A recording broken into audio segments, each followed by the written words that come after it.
प्यारे बच्चों, नमस्कार। मैं आशा करता हूं कि कोरोना के इस संकट की घड़ी में आप सभी लोग अपने घरों पर होंगे और सारी सावधानियां बरत रहे होंगे, जिससे हम कोरोना के संकट का मुकाबला कर सकें। मेरी शुभकामना है कि आप सभी स्वस्थ रहें। आप इस बात से अवगत हैं कि जब आप घर से स्कूल जाते हैं और स्कूल से घर लौटते हैं तो स्कूल में रहने की दशा में और लौटने की दशा में या जाने की दशा में या घर में रहने की दशा में ये बहुत ज़रूरी है कि आप सभी आपदाओं से सुरक्षित रहें। आप जानते हैं कि हमारे राज्य में कई तरह की आपदाएं आती हैं। कई ज़िलों में बाढ़ आती है। राज्य का लगभग हर ज़िला, हर गांव भूकंप जैसी आपदा से प्रवण है। प्रवण का मतलब हुआ कभी भी यह आपदा आ सकती है। 2015 में आपने देखा था कि भूकंप आया था। बिजली गिरती आसमान से, नाव दुर्घटना होती है, नदियों में नहाने के दौरान या दूसरे कामकाज के दौरान डूबने की घटनाएं होती हैं। सड़कों पर तो आए दिन दुर्घटनाएं होती रहती हैं। लगभग 6-7 हज़ार लोग हर वर्ष राज्य भर में सड़क दुर्घटनाओं में दम तोड़ देते हैं। घायलों की संख्या तो उससे भी बहुत ज़्यादा है। आप जानते हैं कि एईएस जैसी महामारी, अभी तो कोरोना की महामारी है जो पूरे विश्व में व्याप्त है, लेकिन हमारे प्रदेश में एईएस जैसी बीमारी, जिसको हम एक्यूट इंसेफ्लाइटिस सिंड्रोम कहते हैं या मस्तिष्क ज्वर कहते हैं, यह मुजफ्फरपुर और आसपास के इलाकों में हर वर्ष लगभग कहर बरपाती है। डायरिया से मौत होती है। तो स्वास्थ्य संबंधी बहुत सारी आपदाएं होती हैं और सबसे बड़ी आपदा तो है बाल विवाह, छोटी उम्र में शादी कर देना, दहेज प्रथा, बच्चों को उनके अधिकारों से वंचित रख देना। बहुत सारे ऐसे बच्चे हैं जो विद्यालयों में नहीं जा पाते। तो इस प्रकार से प्राकृतिक, मानव निर्मित, सामाजिक और स्वास्थ्य संबंधी आपदाओं से हमारा राज्य संक्रमित है। हमारा राज्य उससे प्रभावित होता रहता है। इसलिए सरकार ने यह फैसला किया कि हमें अपने बच्चों को इन विभिन्न आपदाओं से सुरक्षित बनाने के लिए विद्यालय स्तर से ही काम करना चाहिए। और विद्यालय स्तर से काम करने का मतलब यह हुआ कि आपदाएं तो आएंगी, लेकिन यदि हम उन आपदाओं से निपटने के लिए तैयार रहें, हम समझें, जानें कि हम उन आपदाओं से कैसे निपट सकते हैं, तो हम उन आपदाओं का सफलतापूर्वक मुकाबला कर सकेंगे। इसीलिए राज्य सरकार ने जो फैसला किया कि मुख्यमंत्री विद्यालय सुरक्षा कार्यक्रम चलाया जाए। उस कार्यक्रम को संचालित करने का काम शिक्षा विभाग को सौंपा गया, परंतु बिहार राज्य आपदा प्रबंधन प्राधिकरण को यह कहा गया कि आप उस कार्यक्रम को चलाने के लिए जो आवश्यक लिटरेचर है, जो आवश्यक संसाधन है, जो आवश्यक विधियां हैं, वो विधियां बनाएं, शिक्षकों को भी प्रशिक्षित करें और उनके माध्यम से आप मुख्यमंत्री विद्यालय सुरक्षा कार्यक्रम का संचालन करें। इस कार्यक्रम के अंतर्गत आपके विद्यालयों में स्मरण होगा आपको, छुट्टियों के पहले आप सभी जानते होंगे कि सुरक्षित शनिवार के नाम से कार्यक्रम चलाया जा रहा था। और भी दूसरी चीज़ें हो रही हैं, जैसे हम लोग हर प्रखंड में भूकंप से बचने के लिए कैसे सुरक्षित घर बनाएं, इसके लिए कारीगरों की ट्रेनिंग दे रहे हैं। हम कैसे बचेंगे डूबने से, उसके लिए स्विमिंग की ट्रेनिंग दे रहे हैं। कई तरह के काम किए जा रहे हैं, लेकिन विद्यालयों में सुरक्षित शनिवार के रूप में हर शनिवार को विभिन्न आपदाओं के बारे में, उनसे बचने के बारे में, उनसे अपने को बचाने के बारे में, दूसरों को बचाने के बारे में ड्रिल के माध्यम से, गीत के माध्यम से, कविता के माध्यम से, नाटक के माध्यम से आप तक बातें पहुंचाई जा रही हैं। और मैं आशा करता हूं कि आप में से बहुत सारे लोगों ने इस कार्यक्रम में, इस सुरक्षित शनिवार कार्यक्रम में बढ़ चढ़कर हिस्सा लिया होगा। आपके जो शिक्षक होंगे, जिनको हर विद्यालय में प्रशिक्षित किया गया है, ट्रेनिंग उनको दी गई है, आप उनके माध्यम से आपने ज़रूर अपने विद्यालयों में किया होगा। अभी चूँकि विद्यालय बंद है और पता नहीं कब तक बंद रहेंगे, हम में से कोई नहीं जानता, क्योंकि महामारी जब तक ख़त्म नहीं होती तब तक तो शायद हम आप ऐसे ही बैठ के बातें करेंगे। इसलिए आप लोगों के लिए कार्यक्रम बनाया गया है और इस कार्यक्रम में आपको किस शनिवार को आप किस आपदा से निपटने के लिए क्या करेंगे, यह बाकायदा वीडियो के माध्यम से दिखाया जाएगा। मैं आशा करूंगा बच्चों कि आप बड़े ध्यान से देखेंगे और जो कुछ यहाँ पर देखेंगे उसे सीखेंगे और ख़ुद उसके अनुसार आचरण करेंगे। हमें पूरा विश्वास है कि हम लोग जैसे आदिकाल से मनुष्य लड़ता रहा आपदाओं से और लड़ करके हम लोग इस स्थिति में पहुँचे हैं कि हम आपदाओं का मुकाबला कर सकते हैं सफलतापूर्वक। आप सभी जब सीख लेंगे आपदाओं का मुकाबला कर सकेंगे, ताकि घर में रहते हुए, घर से विद्यालय जाते हुए, विद्यालय में पढ़ते हुए, विद्यालय से घर आते समय आप पूरी तरह से सुरक्षित रहें। तो क्या मैं आशा करूं कि आप जो कुछ दिखाया जाएगा उसके अनुसार आचरण करेंगे, उसको सीखेंगे और उसके अनुसार सब कुछ सिखाएंगे। मैं आशा करता हूं कि मेरी बात आप सुन रहे हैं और आप ज़रूर ऐसा करेंगे। धन्यवाद। कोरोना से डरे नहीं, एहतियात बरतें। वैसे तो स्वच्छता और व्यक्तिगत साफ सफाई हर समय जरूरी है, लेकिन अभी कोरोना महामारी फैलने के दौर में यह एकदम आवश्यक हो गई है। बस यह जानने की जरूरत है कि साफ सफाई करने के दौरान आप किन बातों के प्रति विशेष तौर पर सजग रहें। आइए इसे बिंदुवार समझ लें। हाथ को अच्छी तरह से साबुन पानी या हैंड वॉश से कम 20 सेकंड तक धोएं या अल्कोहल सैनिटाइजर से साफ करें। होटल या किसी कार्यालय में जाएं तो वहां उपलब्ध हैंड वॉशिंग प्रोटोकॉल के अनुसार अपने हाथों को साफ करें। कोरोना संक्रमित या कोरोना संदिग्ध व्यक्ति या खांस छींक रहे व्यक्ति से कम 1 मीटर की दूरी बनाए रखें। भीड़ भाड़ में मास्क लगाए रखें या मुंह नाक को ढक कर रखें। यदि घर में कोरोना संक्रमित व्यक्ति क्वारंटाइन में है तो उसके व्यक्तिगत उपयोग की चीजों जैसे बर्तन, ग्लास, कप, तौलिया, बिस्तर का इस्तेमाल न करें। फर्श और अन्य सतहों को घर में रोजाना प्रयोग किए जाने वाले ब्लीच घोल या फिनाइल से साफ करते रहें। शौचालय को भी घर में रोजाना प्रयोग किए जाने वाले ब्लीच घोल या फिनाइल से साफ करते रहें। ऑनलाइन सामान मंगाने पर डिलीवरी करने वाले व्यक्ति नियमित आने वाले घरेलू सामान जैसे दूध, अखबार इत्यादि के लिए सुरक्षात्मक तरीके अपनाएं। बस, ट्रेन, ऑटो, टैक्सी, दुकान के काउंटर के संपर्क में आने पर भी एहतियात बरतें। जनहित में जारी राज्य स्वास्थ्य समिति बिहार। अधिक जानकारी के लिए संपर्क करें टोल फ्री नंबर 104। मेरे प्यारे बच्चों, नमस्ते। मैं आज आपके सामने फिर उपस्थित हूँ मुख्यमंत्री विद्यालय सुरक्षा कार्यक्रम के सुरक्षित शनिवार में बहुत सारी नई जानकारियों के साथ आपके सामने आई हूँ। बच्चों, आज शनिवार है। मई माह के तीसरे शनिवार में हम कौन सी आपदा के बारे में बात करते हैं? याद आया? चलिए मैं आपको बता देती हूँ। आज हम लोग ठनका, वज्रपात, आंधी तूफान के बारे में जानेंगे, समझेंगे, सीखेंगे। बच्चों, बिहार में आपने देखा होगा पिछले कुछ दिनों से ठनका गिरने की बहुत सारी घटनाएं हो रही हैं। बच्चों, इससे बहुत सारे जान माल की क्षति भी हो रही है और इससे काफ़ी नुकसान हो रहा है।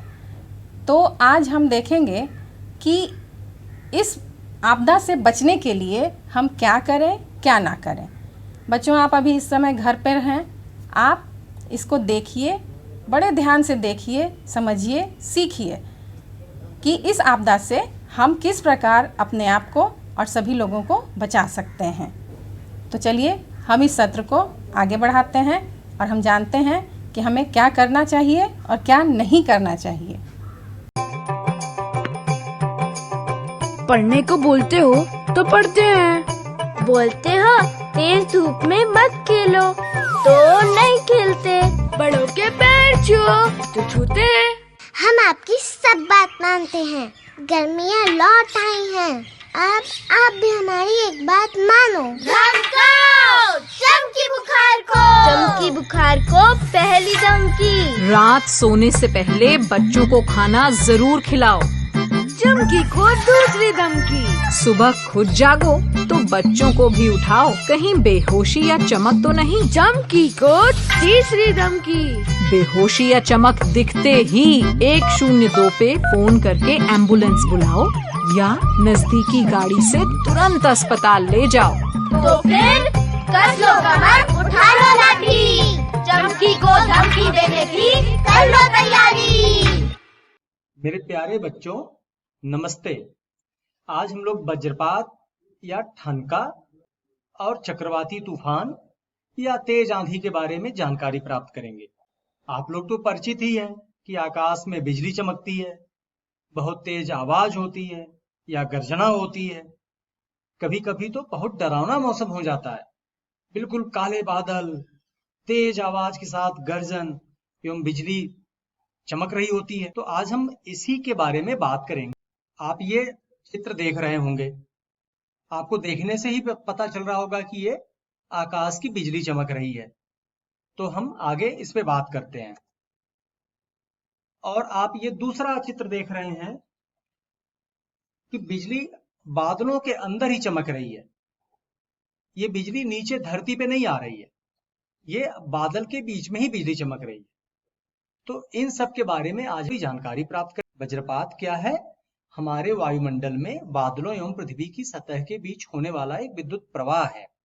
इस विद्युत प्रवाह के कारण वायुमंडल में ऊपर से नीचे की ओर एक तीव्र प्रकाश के साथ तेज गर्जना सुनाई देती है।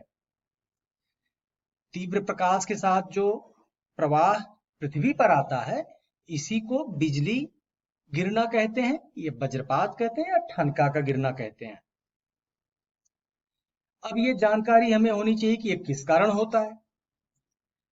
पृथ्वी के तापमान में जब ज्यादा वृद्धि हो जाती है, हमारा नीचे का मौसम जब ज्यादा गर्म हो जाता है, तो कम दबाव का क्षेत्र बनता है। आप जानते हैं कि जब हवाएं गर्म होती हैं तो दबाव ज्यादा तैयार होता है, वायुमंडल हमारा अस्थिर हो जाता है और सतह की गर्म हवा, क्योंकि गर्म हवा हमेशा ऊपर जाती है, वो हल्की होती है, इससे हवा ऊपर जाती है, तथा ऊपर का तापमान कम होने की वजह से वहां पर उपस्थित वाष्प पानी की छोटी छोटी बूंदों में बदल जाता है। इस घटना के बार बार होने से एक विशेष प्रकार के बादल बनते हैं, जिसे क्यूमुलोनिम्बस बादल कहते हैं। जिसे क्या कहते हैं? क्यूमुलोनिम्बस बादल कहते हैं। इस प्रकार के बादलों में पानी की मात्रा ज्यादा होती है, बादल काफी ऊंचे होते हैं तथा इनका घनत्व भी ज्यादा होता है। वज्रपात वाले बादल बनने की प्रक्रिया के बारे में बात करेंगे। ये 3 तरह से बनते हैं, 3 तरह का इनका रूप होता है। एक टावर के रूप में बादलों का बनना, एक जैसे कोई खंभा है, कोई टावर है, ऐसे एक के ऊपर एक ऊंचाई तक बनते हैं और इनकी मोटी सतह जम जाती है और फिर ये धीरे धीरे धीरे धीरे खत्म हो जाते हैं। तो ये पूरी प्रक्रिया में कुल 1.5 घंटे का समय लगता है। ये तीनों प्रक्रिया बताई गई, सब में करीब 30-30 मिनट का समय लगता है। इस प्रकार बिजली के बादल बनने से खत्म होने तक कुल 1.5 घंटे का समय लगता है। आगे का जो चित्र है इसमें दिखाया गया है, जो पहला आप देख रहे हैं टावर के रूप में, देखिए धीरे धीरे बादल एक के ऊपर एक गंजते जा रहे हैं। और दूसरा जो चित्र है इसमें एक मोटी सतह बादल की बन गई है। और तीसरा चित्र जो देख रहे हैं आप, धीरे धीरे बादल खत्म हो रहे हैं। आप ये देख सकते हैं वज्रपात उत्पन्न करने वाले बादलों का क्या स्वरूप होता है। आप देखें कितनी मोटी सतह बादल की जमी हुई है और उसमें से वज्रपात हो रहा है। आपको ये चित्र बहुत अच्छा दिखाई दे रहा होगा। अब वज्रपात कैसे होता है इसके बारे में बात कर लेते हैं। बादल जब पृथ्वी के करीब आते हैं तो पृथ्वी के ऋणात्मक कणों को विकर्षित कर पृथ्वी की सतह धनात्मक बना देते हैं। इस प्रकार बादलों की निचली सतह पृथ्वी की सतह के विपरीत चार्ज युक्त होने से तीव्र आकर्षण होता है। इसकी वजह से चार्ज को संतुलित करने हेतु एक भारी विद्युत प्रवाह होता है, जो तेज उजाले के रूप में दिखाई देता है। उसे ही वज्रपात कहते हैं। तो मेरे बच्चों, आपको समझ में आ गया होगा कि वज्रपात कैसे बनता है, किस तरह से धरती पर आता है। आगे के चित्र में आप देख सकते हैं। आपको यहाँ पे 2 चित्र दिखाए गए हैं। तो किस तरह से जो बिजली गिरती है या जिसको ठनका कहते हैं, आप यहाँ पे गिरते हुए देख रहे हैं। अब वज्रपात के थोड़ा प्रकार के बारे में बात कर रहे हैं कि ये कितने प्रकार के होते हैं। आपने अभी जो चित्र देखा उसमें एक ऐसा चित्र था जो बादलों के अंदर ही बिजली चमक रही है, और एक दूसरा चित्र देखा जो बादल से नीचे धरती की तरफ आ रही है। तो यही दो प्रकार के वज्रपात के प्रकार हैं। यहाँ पे आप दोनों फिर से चित्र को देख सकते हैं। हम बात करेंगे चक्रवाती तूफान या तेज आंधी की। बच्चों, आजकल आप देख रहे होंगे पिछले 10-15 दिनों के बीच में इस तरह के चक्रवाती तूफान या तेज आंधी आपके इलाके में आई होगी। जो ये मौसम चल रहा है, इसी समय में ही चक्रवाती तूफान या तेज आंधी आने की ज्यादा संभावना होती है। आप इस चित्र में देख रहे होंगे कि तेज आंधी, उसके साथ बारिश आने से क्या हो गया है, लोगों के घर मकान गिर जाते हैं। यहाँ पे एक गिरी हुई छप्पर दिख रही है आपको। लोगों का बहुत नुकसान होता है। अगर ये पेड़ या घर किसी को ऊपर गिरते हैं तो मौत भी हो सकती है, घायल भी हो सकते हैं, और घर में रखे सामान का भी नुकसान हो सकता है। हमारे राज्य में गर्मी के मौसम की शुरुआत में चक्रवाती तूफान या तेज आंधी आती रहती है। इससे बिहार के पूर्वी और उत्तरी हिस्से के जिले ज्यादा प्रभावित होते हैं। आप लोग जो उत्तर बिहार या पूर्वी बिहार के रहने वाले होंगे, वो ज्यादा महसूस कर रहे होंगे कि उनके इलाके में इस तरह की घटनाएं होती रहती हैं। हमारे बिहार राज्य में वर्ष 2010 व 2015 में चक्रवाती तूफान से बहुत नुकसान हुआ था। हमारे राज्य के किसी भी तरफ समुद्र नहीं है, इसको तो आप लोग जानते ही होंगे। इसलिए समुद्र से उठने वाला चक्रवात हमारे यहाँ नहीं आता, परंतु बंगाल की खाड़ी हमारे से बहुत दूर नहीं है। वहां से उठने वाला तूफान पश्चिम बंगाल को प्रभावित करते हुए हमारे राज्य के पूर्वी और उत्तरी जिलों को प्रभावित करता है। चक्रवाती तूफान के दौरान बहुत तेज हवाएं चलती हैं, तेज बारिश भी होती है। आंधी के समय भी बहुत तेज हवाएं चलती हैं, और आंधी धूल भरी भी हो सकती है, और कभी कभी आंधी के साथ बारिश भी होती है। यहीं पर सत्र समाप्त हो रहा है बच्चों। आगे इसके बारे में क्या करना चाहिए, क्या नहीं करना चाहिए, इसके बारे में आपको जानकारी दी जाएगी। आप सभी को बहुत बहुत धन्यवाद। भाई वाह, सचमुच बरसात के दिनों में तो गांव के खूबसूरती में चार चांद लग जाता है। हम बाकी इस चांद पे ठनका का तो ग्रहण लगते रहता है, बाकी तुम दोनों मुर्गा क्यों बन गए भाई? अरे मुर्गा नहीं बाबूजी, ये ठनका यानी वज्रपात से बचने का उपाय है। मतलब ये कि वज्रपात के समय आप लोग एक समूह में खड़े होने के बजाय अलग अलग दूर खड़े हो जाइएगा। और अगर खेतों में काम कर रहे हैं तो घबरा कर इधर उधर भागने के बजाय सूखे मेड़ पर चले जाइए और अपना पैर के नीचे सूखी लकड़ी, प्लास्टिक, बोरा या फिर सूखा पत्ता रख लीजिए। उसके बाद दोनों पैरों को आपस में सटा लेना है, फिर दोनों हाथों से कान को बंद कर लेना है, फिर सिर को नीचे की तरफ झुका लेना है। इससे तो अच्छा होता कि हम लोग दोनों कान बंद करके जमीन पर सूत जाते। जमीन पर तो सूतना ही नहीं है, ऊंचा गाछ, जलाशय, पोखर और टेलीफोन या बिजली के खंभा के नीचे भी खड़ा नहीं होना है, काहे कि बिजली को अपना तरफ आकर्षित करता है। और ये धातु वाले छाते की जगह लकड़ी के डंडे वाले छाते का इस्तेमाल कीजिए। और अगर वाहन में हैं तो सफर के दौरान वाहन में ही रहें और घर में बरामदा, खिड़की और दरवाजे से दूर रहें। बिजली के उपकरणों का उपयोग नहीं करना है और बिजली के उपकरणों को बिजली के संपर्क से हटा देना है। ठनका के मामले में मृत्यु का तत्कालिक कारण हृदयघात है, इसलिए अगर व्यक्ति के शरीर में विद्युत का प्रवाह न हो तो उसे तुरंत संजीवन क्रिया प्राथमिक चिकित्सा देनी चाहिए। बच्चों, अभी आपने देखा, सीखा और समझा कि किस तरह से जो हमारा बिहार राज्य है वो ठनका, वज्रपात या बिजली गिरने जैसी घटनाओं के साथ साथ आंधी तूफान से किस तरह प्रभावित होता रहता है। हमारे राज्य में आंधी तूफान के साथ साथ वज्रपात, बिजली गिरने की काफ़ी घटनाएं हो रही हैं। हम देखेंगे कि विगत दिनों में किस तरह से इन घटनाओं से दर्जनों से अधिक लोगों की जानें गईं और कई लोग घायल भी हुए, साथ ही साथ जान माल की भी क्षति हुई। सामान्यतः हमारे राज्य में मानसून पूर्व या मानसून के बारिश के समय ये वज्रपात की घटनाएं होती रहती हैं। बच्चों, आसमान में जब काले, घने, ऊंचे, भयंकर गर्जना करने वाले और बिजली चमकाने वाले बादल दिखाई दें तो आप सावधान हो जाइए, क्योंकि ठनका और बिजली गिरने से हमें किस तरह से अपने आप को कम हानि पहुंचाना है, इसके लिए हम क्या करें क्या ना करें, इसको हम आज देखेंगे। बच्चों, आज का विषय ठनका या वज्रपात या बिजली गिरने एवं चक्रवाती तूफान, तेज आंधी से बचाव के बारे में आपको जानकारियाँ दी गई। आपने देखा कि किस तरह से हमारा राज्य बिहार ठनका, वज्रपात और आंधी तूफान से प्रभावित होता रहता है और इसमें बहुमूल्य जाने जाती हैं। इसके साथ ही जान माल की भारी क्षति होती है। ऐसे में अगर हम थोड़ी सी सावधानी बरतें तो हम अपने आप को, अपने आस पड़ोस के लोगों को बहुत हद तक बचा सकते हैं और हमारी क्षति और नुकसान में कमी ला सकते हैं। ठनका या वज्रपात या बिजली गिरना जो है उसमें हमें विशेषकर क्या करें और क्या ना करें के बारे में हम जान लें तो हम अपने आप को बचा सकते हैं।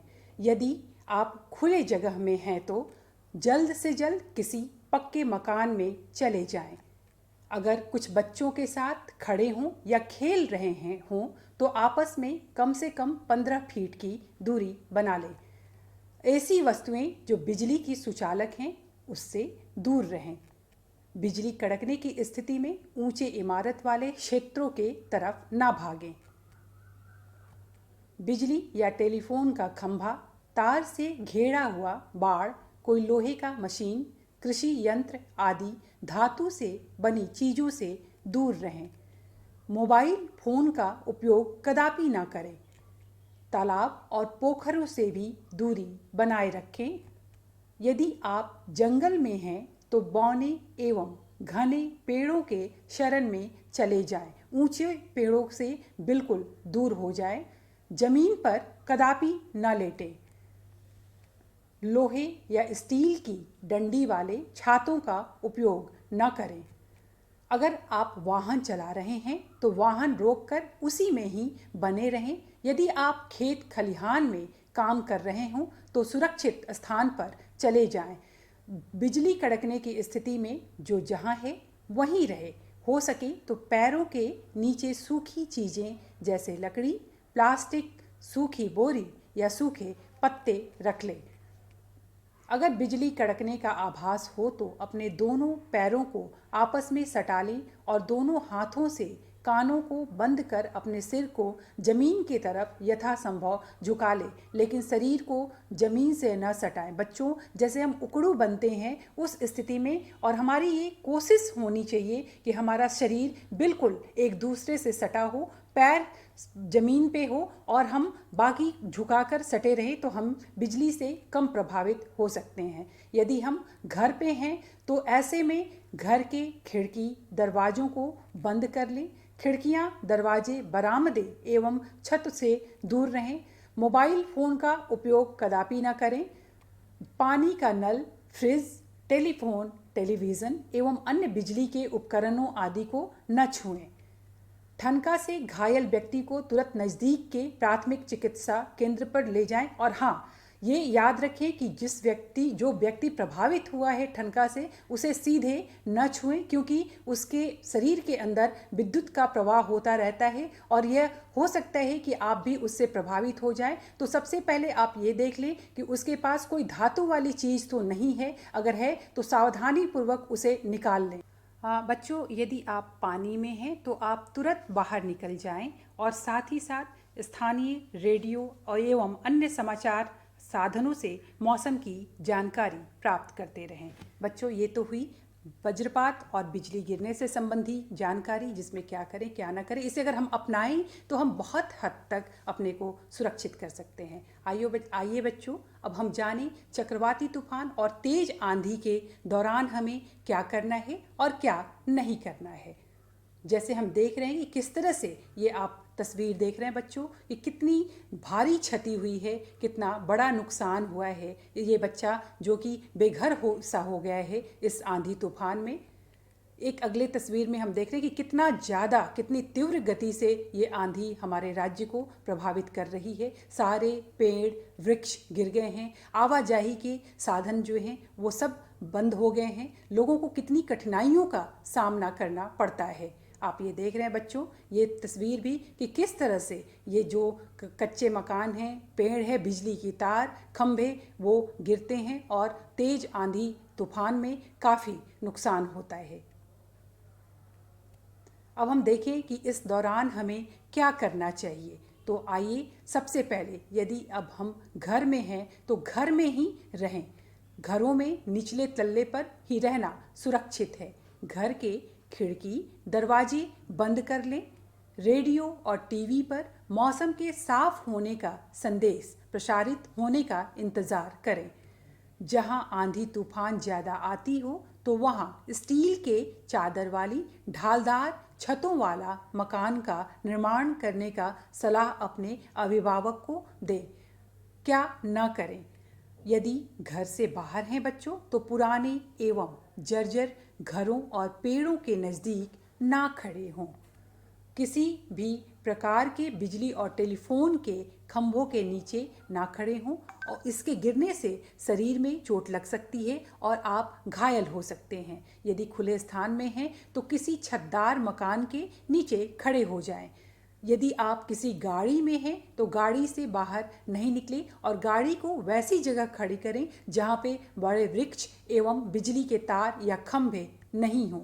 खुले मैदान में आप अपनी गाड़ी को पार्क करें। बच्चों, आज हमने देखा कि किस तरह से ठनका, बिजली गिरना या वज्रपात तथा साथ ही साथ आंधी तूफान से की स्थिति में हमें क्या करना है और क्या नहीं करना है। निश्चित रूप से हम इन उपायों को अपनाकर अपने को, अपने परिवार वालों को, अपने आसपास के लोगों को सुरक्षित रख सकते हैं। खेलते वक्त जैसे ही बादल की गरज सुनाई दे, एक दूसरे से दूरी बनाते हुए ऐसे हाथ कान पर रखना है और पैरों को यूं मिलाते हुए उकड़ू बैठ जाना है ताकि तेज आवाज से कान बच सके और जमीन पर ऐसे बैठने से बिजली गिरने का खतरा कम हो सके। ए बाऊजी, क्या हुआ?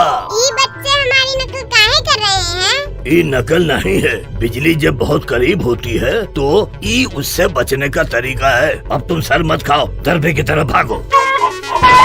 जब भी बादल की गरज सुनाई दे और आसपास कोई मजबूत छत वाली जगह न दिखाई दे तो तुरंत कान पर हाथ रखकर और एड़ियों को जोड़कर बैठ जाएं और ध्यान रखें एड़ियां जुड़ी हुई हों। बिजली का खतरा ऊंचे पेड़, बिजली के खंभों, तारों और पानी में ज्यादा होता है, इसलिए इन सब से दूर रहें। तैयारी में ही समझदारी।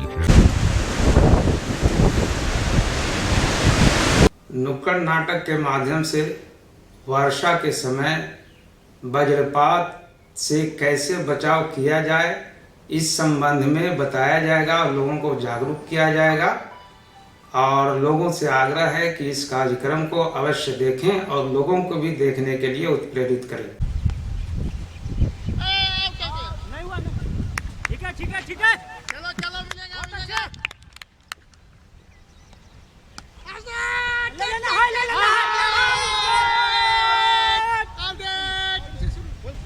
बाप रे बाप, बादल गरज रहे हैं, ठनका गिरने वाला है। भागो भागो, चलो घर तक भागकर चलते हैं। घर तो बहुत दूर है।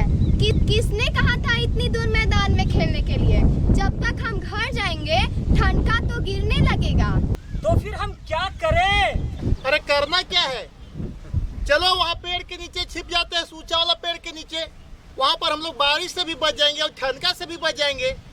चलो चलते हैं वहाँ पर। चलो भागो पेड़ पर, भागो। जल्दी चलो पेड़ पर। सुनो दोस्तों, बारिश से तो हम इस पेड़ के नीचे बच रहे हैं, लेकिन ठनके से नहीं। वो कैसे? अगर ठनका गिरेगा तो पेड़ के ऊपर गिरेगा, हम तो नीचे हैं, हमको क्या होगा? हाँ, परसों बुधिया के माँ बापू खेत में धान का रोपनी कर रहे थे। उसी वक्त ठनका आकर उनके पास ही गिरा और वो दोनों वहीं जलकर मर गए। सुनो, ठनका सबसे ऊंचे भवन पेड़ पर ही तो गिरता है। अगर ये सब आसपास नहीं है तब खेत, झोपड़ी या नदी, तालाब में गिरता है। इसका मतलब ये हुआ कि तब हमें इस पेड़ के नीचे नहीं रहना चाहिए। हम तो कह ही रहे हैं कि नीचे कोई खतरा नहीं है। ऊपर न गिरेगा ठनका, टहनी टूटेगी, हमको क्या होगा। खुशियाँ एकदम बकलोले है। ऊपर पेड़वा पर 10 लाख वोल्ट का बिजली गिरेगा और नीचे जमीन में पेड़ से तना होते हुए जाएगा। वहीं हम खड़े रहेंगे तो कहती है कि कुछ नहीं होगा।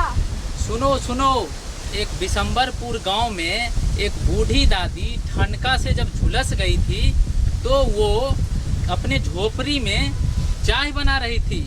पता है क्यों मरी वो? क्योंकि उसके झोपड़ी से सटा हुआ एक ऊंचा सा पीपल का पेड़ है। जब बादल ठनका उस पेड़ पर गिरा तो उससे होते उसका झटका उस झोपड़ी में उस दादी माँ को भी प्रभावित की और वो मर गई। आदमी है कि ट्यूबलाइट, धीरे धीरे याद आता है। तब से हम यही कह रहे हैं कि उस पेड़ के नीचे मत रुको, वहाँ खतरा है। ठीक है, इस पेड़ से हट जाते हैं, लेकिन जाएंगे कहाँ? इधर आओ, सब कान खोलकर सुनो। समय बहुत कम है। सब खुला खेत मैदान में दूर दूर कान बंद कर एड़ी सटाकर बैठ जाओ कंधे के बल, इस तरह। अब तुम्हारा सुन लिए हम लोग। अब हमारा सुनो, क्योंकि हम लोग दूर दूर क्यों बैठे, नजदीक में क्यों ना रहे? वो इसलिए ताकि सब लोगों के ऊपर एक साथ बिजली ना गिरे तो एक आधे को का जय हिंद हो, बाकी को बचाने के लिए डॉक्टर के पास ले जाए। ये तो हम भी समझ रहे हैं कि एक साथ बैठेंगे तो सबके सुचालक शरीर से ज्यादा आवेश पैदा होगा और सबके ऊपर बिजली गिरने की संभावना बढ़ जाएगी। अलग अलग बैठेंगे तो सबका प्रभावित होने का खतरा कम होगा। लेकिन खुशी, हम एड़ी सटाकर ही क्यों बैठे और बैठे ही क्यों? अरे बिक्की, इतना बड़ा हो गए हो, बुद्धि हमरों से कम है। नहीं पता है कि ऊंचे पेड़ पर ही बादल गिरते हैं। चाहे पेड़ नहीं होगा तो कोई दूसरा सुचालक वस्तु होगा, उस पे गिरेगा। चाहे मनुष्य ही क्यों ना खुले में खड़ा हो, उस पे गिरेगा।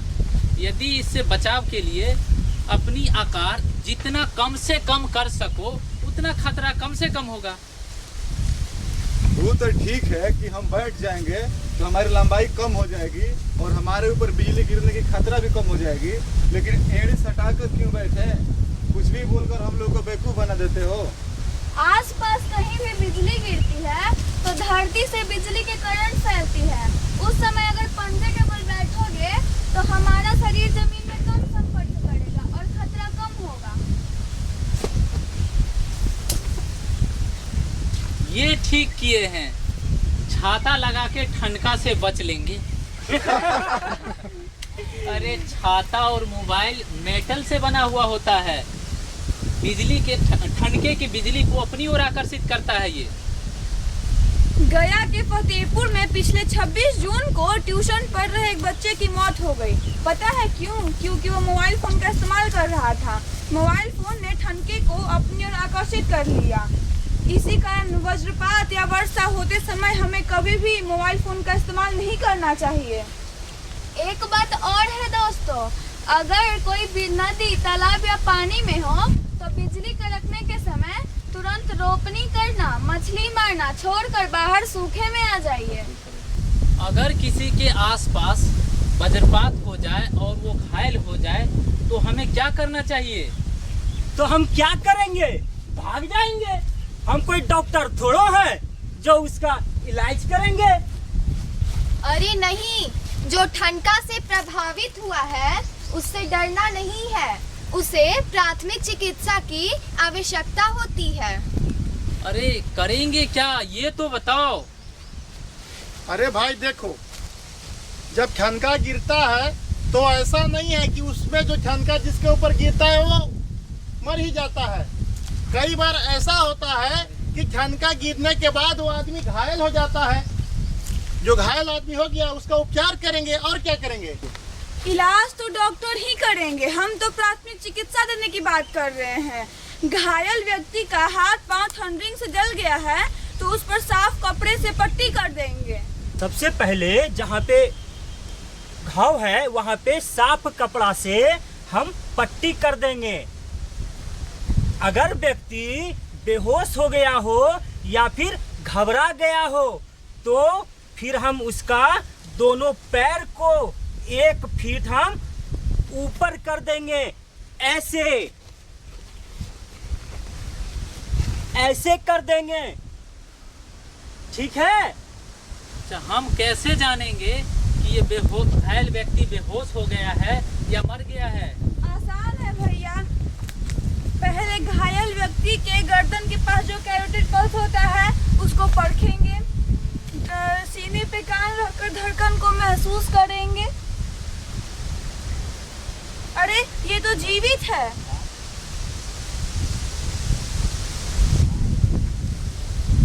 इसका मतलब ये है कि जिसका पल्स चल रहा है वो जीवित है और जिसका पल्स नहीं चल रहा है वो मर गया है। अरे नहीं, अगर यह पल्स या हाथ का पल्स नहीं चल रहा है तो हम लंग्स का भी देखेंगे, वह भी ऊपर नीचे होता है। अगर कोई व्यक्ति सांस लेता है तो यह तो हम जानते हैं, अरे यह तो जीवित है। इसका मतलब ये हुआ कि इसका नब्ज और श्वास दोनों जांच करना होगा। तो यह भी जान लीजिए कि नाक के पास उंगली रखकर सांस छोड़ने की प्रक्रिया को भी परखा जाता है। हाँ, अगर पल्स और सांस दोनों अगर नहीं है तो हम CPR, कार्डियोपल्मोनरी रिससिटेशन, जो कि हृदय को पुनर्जीवित करने का विधि है, हम वो शुरू करेंगे, है ना? हाँ। अच्छा, वो हम कैसे करेंगे? देखिए हम करके बताते हैं। हाँ, बताओ, जल्दी बता दो। बेहोश व्यक्ति से हम पूछेंगे क्या तुम ठीक हो? अगर ये कोई जवाब नहीं देता है तो 5 सेकेंड तक इसका कैरोटिड पल्स चेक करेंगे। अगर ये नहीं चल रहा है तो छाती के पास जो हड्डी होती है उससे नापते हुए आएंगे और जो अंतिम में छोटी हड्डी है वहाँ पे अपना मास्टर हैंड रखेंगे, 2 उंगली नापेंगे। उसके बाद मास्टर हैंड का हथेली रखकर इसको 1 से 30 बार CPR देंगे 100 की स्पीड में। 1 2 3 4 5 6 7 8 9 10 11 12 13 14 15 16 17 18 19 20 21 22 23 24 25 26 27 28 29 30। अब इसका नाक बंद करके इसको 2 बार सांस देंगे साफ कपड़े से।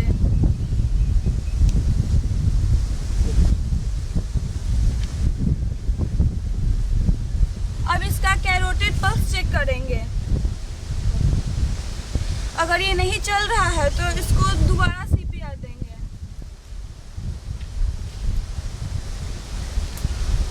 एक 2 3 4 5 6 7 8 9 10 11 12 13 14 15 16 17 18 19 20। अब इसका नाक बंद करके 2 बार सांस देंगे।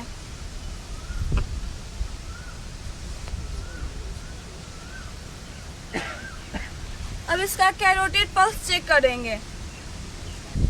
अरे ये तो जीवित है। अगर 2 बार करने से ये जीवित हो जाता है तो ठीक है, अगर नहीं तो ऐसा तब तक करना है जब तक हम इसे हॉस्पिटल तक नहीं पहुंचा देते हैं। अब समझ गए ना प्राथमिक चिकित्सा क्या होती है? अब नहीं ना कहोगे हमें क्या मालूम प्राथमिक चिकित्सा क्या होती है? समझ गए, नहीं कहेंगे। वज्रपात से घर का नुकसान ना हो, इसका कोई उपाय है क्या? क्यों नहीं, वज्रपात से बचाव के लिए तड़ित चालक लगवा ले। उसमें क्या होता है? तड़ित चालक बनाने के लिए छत पर रड में एक तांबे का तार बांध देते हैं, उसका ऊपरी सिरा, और दूसरा सिरा नीचे जमीन में 8 फीट नीचे गड्ढे में गाड़ देते हैं। इस प्रकार यदि वहाँ पे आसपास में वज्रपात होता है तो वो वज्रपात तार के माध्यम से नीचे जमीन में प्रवेश कर जाएगा और आसपास के लोगों को कोई नुकसान नहीं होगा। मेरा घर भी नदी किनारे है और वहाँ बराबर बिजली गिरती रहती है। इससे बचने के लिए, मेरे घर को बचाने के लिए कोई उपाय है? हाँ है रंजीत, एक साइकिल का रिम ले आओ और उसमें तांबे का तार बांध दो इस प्रकार, और उसे घर के सामने ऊपर टांग दो। उसका एक सिरा ऊपर की ओर और दूसरा सिरा नीचे, जमीन में 8 फीट नीचे गाड़ दो और गड्ढे में नमक और कोयले का मिश्रण डाल दो। लेकिन ध्यान रहे, ये जो तांबे का तार है ये इतना पतला नहीं होना चाहिए, इससे और मोटा होना चाहिए। ये वज्रपात में गलने का इसका संभावना रहता है और इस तार से फिर तड़ी चालक नहीं बनाया जा सकता है, और मजबूत तार होने के कारण वो वज्रपात जमीन में प्रवेश कर जाएगा। और ये तुम्हारा घरेलू उपाय है झोपड़ी सुरक्षा करने का। चलो, अगर आप सब लोग ठनका से बचने का तरीका समझ गए हो तो अब हम लोग भी अपने घर को इसी तरह से सुरक्षित करते हैं। हाँ ठीक है, अगर समझ गए हो तो मिंकू तुम इधर आओ। अब बताओ कि अगर घर के आसपास में ठनका गिरेगा तो तुम क्या करेगा? बताते हैं भैया, सुनिए। घर के आसपास ठनका गिर रहा है, हाँ। अगर आप घर के बाहर है तो पेड़ के नीचे मत जाइए। बहुत और ठनका गिरने लगे हाँ। तो हम लोग ऐसे झुक कर मुर्गे की तरह से बैठ जाएंगे। बहुत बढ़िया। ठनके गिरे तो हम लोग पे नहीं गिरे और मौका देखते ही घर में घुस जाएंगे। बहुत बढ़िया, बहुत बढ़िया। ठनका, वज्रपात या आसमानी बिजली से बचने के उपाय।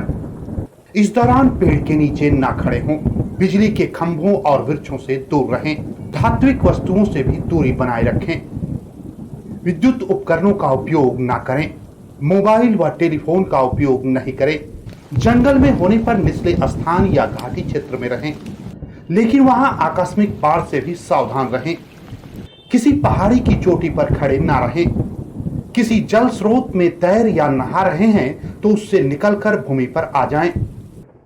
यदि आपके सिर के बाल खड़े हो रहे हों तो आपके आसपास खतरा हो सकता है। किसी अनहोनी से बचने के लिए अपने हाथों से बालों को ढककर सिर को घुटनों में छुपा लें। विद्युत से बचाव के लिए भवनों, सार्वजनिक इमारतों के ऊपर तड़ित चालक लगवाना चाहिए। सतर्क रहें, सुरक्षित रहें, अन्य लोगों को भी जागरूक करें। जानकारी ही बचाव है।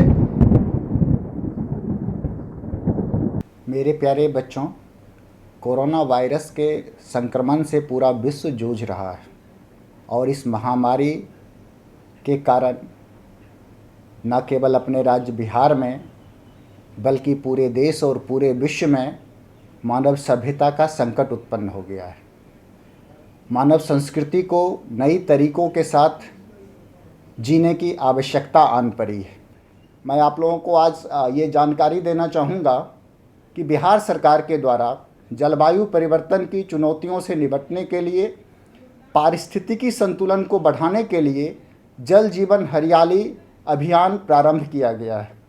इस अभियान का उद्देश्य जल संकट से निपटना, पर्यावरण प्रदूषण को समाप्त करना और एक अच्छी प्रकृति उपलब्ध कराना है, और इसमें आप सब बच्चों की भी बड़ी भूमिका है। बच्चों, जल जीवन हरियाली अभियान का एक महत्वपूर्ण अवयव जल संरक्षण है, जहां सरकार की ओर से, आम आवाम की ओर से, पंचायतों की ओर से सार्वजनिक जल संचयन संरचनाओं के जीर्णोद्धार को एक अवयव के रूप में लिया गया है। इसके साथ साथ हम लोग अपने जीवन शैली में भी जल के दुरुपयोग को कम करके, जल का संरक्षण करके, उपयोग के बाद बचे हुए जल को रिचार्ज करने के लिए पहल करके हम लोग अपना योगदान दे सकते हैं।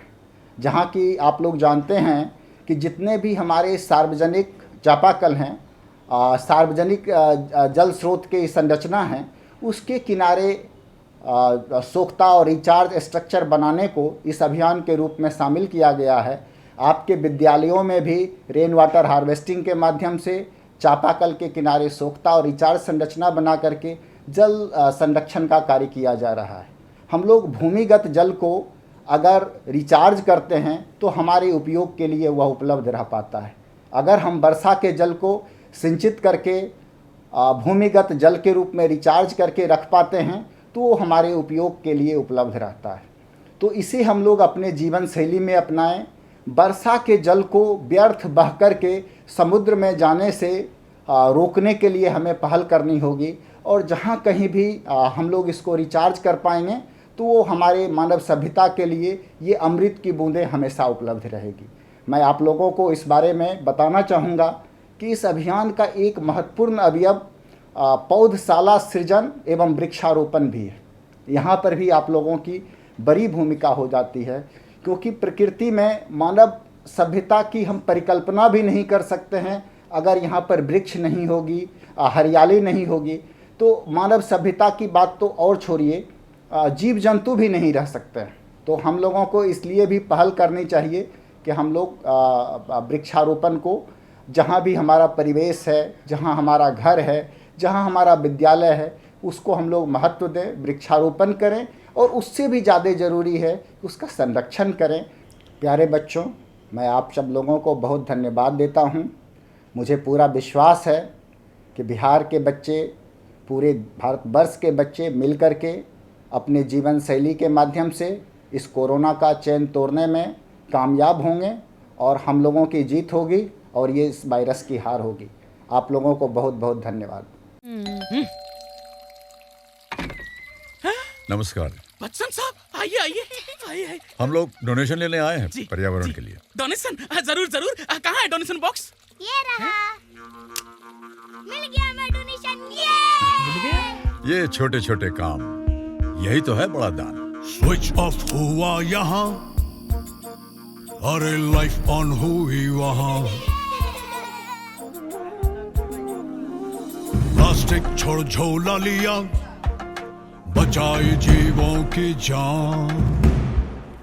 ये छोटे छोटे दान करे बड़ा योगदान, कुछ हरे भरे काम अपने धरती के नाम। कहाँ बंद हुआ नल, वहाँ बदला देखो कल। करके कारपूल, हवा में घुली मुस्कान। ये छोटे छोटे दान करे बड़ा योगदान, कुछ हरे भरे काम अपने धरती के नाम। कुछ हरे भरे काम। समझ गए? हाँ, समझ गया सर। अंदर नल ऑन है। चलिए, एक और जुड़ गया ग्रीन गुड डीड्स अभियान से।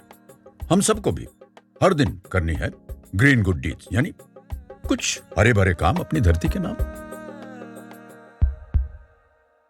नमस्कार। आज आप लोगों ने सुरक्षित शनिवार के अंतर्गत मौसम आधारित आपदाओं, चक्रवाती तूफान, तेज आंधी, ठनका, वज्रपात के संबंध में नई नई जानकारियां प्राप्त की। अब वक्त है यह देखने का कि आपने क्या सीखा। तो बच्चों, आप लोग तैयार हैं कॉपी और कलम के साथ? तो बच्चों, आप सब तैयार हैं कॉपी और कलम के साथ? आज के सत्र के सवाल अब आपके सामने हैं। पहला सवाल, वज्रपात, ठनका की घटनाएं सबसे ज्यादा कब होती हैं? इसके विकल्प हैं मानसून पूर्व एवं मानसून की बारिश के समय, दूसरा गर्मी में, तीसरा ठंड में, चौथा ठंडी एवं गर्मी दोनों समय। आइए देखते हैं इसका सही जवाब क्या है। सही जवाब है क, मानसून पूर्व एवं मानसून की बारिश के समय। आइए अब हम दूसरा सवाल देखते हैं। वज्रपात, ठनका से बचाव के लिए क्या क्या करना चाहिए? इसके विकल्प हैं ऊंचे वृक्ष के नीचे ना खड़े हों, बिजली से संचालित उपकरणों से दूर रहें, टेलीफोन अथवा मोबाइल का उपयोग ना करें, ऐसी वस्तुएं जो बिजली की सुचालक हैं उनसे दूर रहें, और अंतिम उपरोक्त सभी। आप सब बच्चों ने देख लिया। आइए देखते हैं इसका सही जवाब क्या है। सही जवाब है उपरोक्त सभी। अब तीसरा सवाल देखते हैं। वज्रपात, ठनका के दौरान यदि आप खेत खलिहान में काम कर रहे हों और किसी सुरक्षित स्थान की शरण ना ले पाए तो क्या नहीं करना चाहिए? बच्चों, यहाँ आप ध्यान देंगे, यहाँ पूछा जा रहा है कि आपको क्या नहीं करना चाहिए। तो इसके विकल्प हैं जहां हैं वहीं रहें, हो सके तो पैरों के नीचे सूखी चीजें जैसे लकड़ी, प्लास्टिक, बोरा या सूखे पत्ते रख लें। ख, दोनों पैरों को आपस में सटा लें एवं दोनों हाथों घुटनों पर रखकर अपने सिर को जमीन के तरफ यथासंभव झुका लें तथा सिर को जमीन से ना सटाएं। ग, जहां है वहीं जमीन पर लेट जाएं। घ, धातु से बने कृषि यंत्र अथवा डंडा अथवा छाता आदि अपने से दूर कर दें। इसका सही जवाब देखते हैं क्या है। जहां है वहीं जमीन पर लेट जाएं। बाकी सभी ऑप्शन करने लायक हैं, यही एक ऑप्शन है जो नहीं करना है। चौथा सवाल, तड़ित चालक क्या होता है? आज आपने तड़ित चालक के बारे में जानकारी प्राप्त की, तो इसके ऑप्शन है भूकंप की तीव्रता नापने का यंत्र, चक्रवाती तूफान आंधी की गति नापने का यंत्र, वज्रपात ठनका के दौरान गिरने वाली बिजली को सुरक्षित तरीके से जमीन तक पहुंचाने का यंत्र, आग बुझाने का यंत्र। देखते हैं इसका सही जवाब क्या है। सही सोचा बच्चों आपने, इसका जवाब है ग, वज्रपात ठनका के दौरान गिरने वाली बिजली को सुरक्षित तरीके से जमीन तक पहुंचाने का यंत्र। अब हम 5वें सवाल की ओर बढ़ते हैं। चक्रवाती तूफान से क्या खतरा हो सकता है? क, तेज हवा से जर्जर भवन गिर सकते हैं। ख, हवा के तेज झोंके से पेड़ पौधे या उनकी डाली गिरने का डर रहता है। ग, टीन शेड के उखड़ कर दूर गिरने का डर रहता है। घ, बिजली के तार एवं खंभे गिर सकते हैं। और अंतिम है उपरोक्त सभी। तो देखें इसका जवाब क्या है। इसका जवाब है उपरोक्त सभी। अब छठा सवाल, चक्रवाती तूफान से बचने के लिए निम्न में से कौन सा कथन सत्य नहीं है? क है, जब तक आंधी तूफान शांत ना हो जाए तब तक घर से बाहर ना निकलें। ख, खुली छत पर चले जाएं। ग, रेडियो और टीवी पर मौसम के साफ होने का संदेश प्रसारित होने का इंतजार करें। घ, पुराने और क्षतिग्रस्त भवनों और पेड़ों के नजदीक आश्रय न लेने से बचें। अंग, घर से बाहर होने पर किसी छतदार मकान में आश्रय लें। अब देखते हैं इसका सही जवाब क्या है। सही जवाब है खुली छत पर चले जाएं। आप यहाँ देखेंगे कि यह कथन सत्य नहीं है के बारे में, इसलिए यह कथन कि कभी भी चक्रवाती तूफान से बचने के लिए खुली छत पर नहीं जाएंगे हम लोग। अब इसके अतिरिक्त कुछ गृह कार्य भी आपको करने हैं। तो आपके सामने गृह कार्य है वह यह कि आज आपने ठनका, वज्रपात तथा चक्रवाती तूफान अथवा आंधी से बचाव के संबंध में जो सीखा है, जो कि क्या करें और क्या ना करें के संबंध में है, उसे अपने परिवार वालों के साथ, अपने परिचितों के साथ उस जानकारी को साझा करें। नमस्कार प्यारे बच्चों, आज आपने ठनका, वज्रपात, चक्रवाती तूफान, बिजली गिरना, तेज आंधी से बचाव में क्या करें क्या ना करें के बारे में जाना, समझा और सीखा। साथ ही ठनका और वज्रपात पर आपको एक वीडियो दिखाया गया जो काफ़ी रोचक होगा। एसडीआरएफ की टीम के द्वारा आपको इन विभिन्न आपदाओं से बचने के उपाय और तरीके भी बताए गए। ये टीम जो हमारे साथ विभिन्न आपदाओं में हमारी जीवन की रक्षा के लिए हमेशा तत्पर और तैयार रहती है। इन सभी के अलावा एक महत्वपूर्ण विषय जल जीवन हरियाली से संबंधित कुछ चीज़ें बताई गई, जिसमें हमें अपने पर्यावरण को कैसे सुरक्षित रखना है ये भी आपने सीखा और जाना।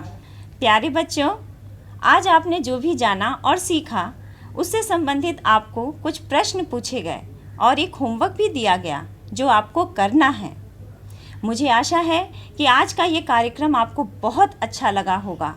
आप इसे अपने माता पिता, भाई बहन, दोस्तों, परिजनों को ज़रूर बताएं और इसी उम्मीद के साथ हम अगले शनिवार को एक नए विषय अगलगी से बचाव के बारे में जानकारी लेकर आपसे फिर मिलेंगे। मेरे प्यारे बच्चों, आप इस कार्यक्रम को हर शनिवार सुबह 9 बजे डीडी बिहार पर अवश्य देखें और देखना ना भूलें। और इसी उम्मीद के साथ मैं आपका इंतज़ार करूंगी। घर पर रहें, स्वस्थ रहें, सुरक्षित रहें। नमस्कार।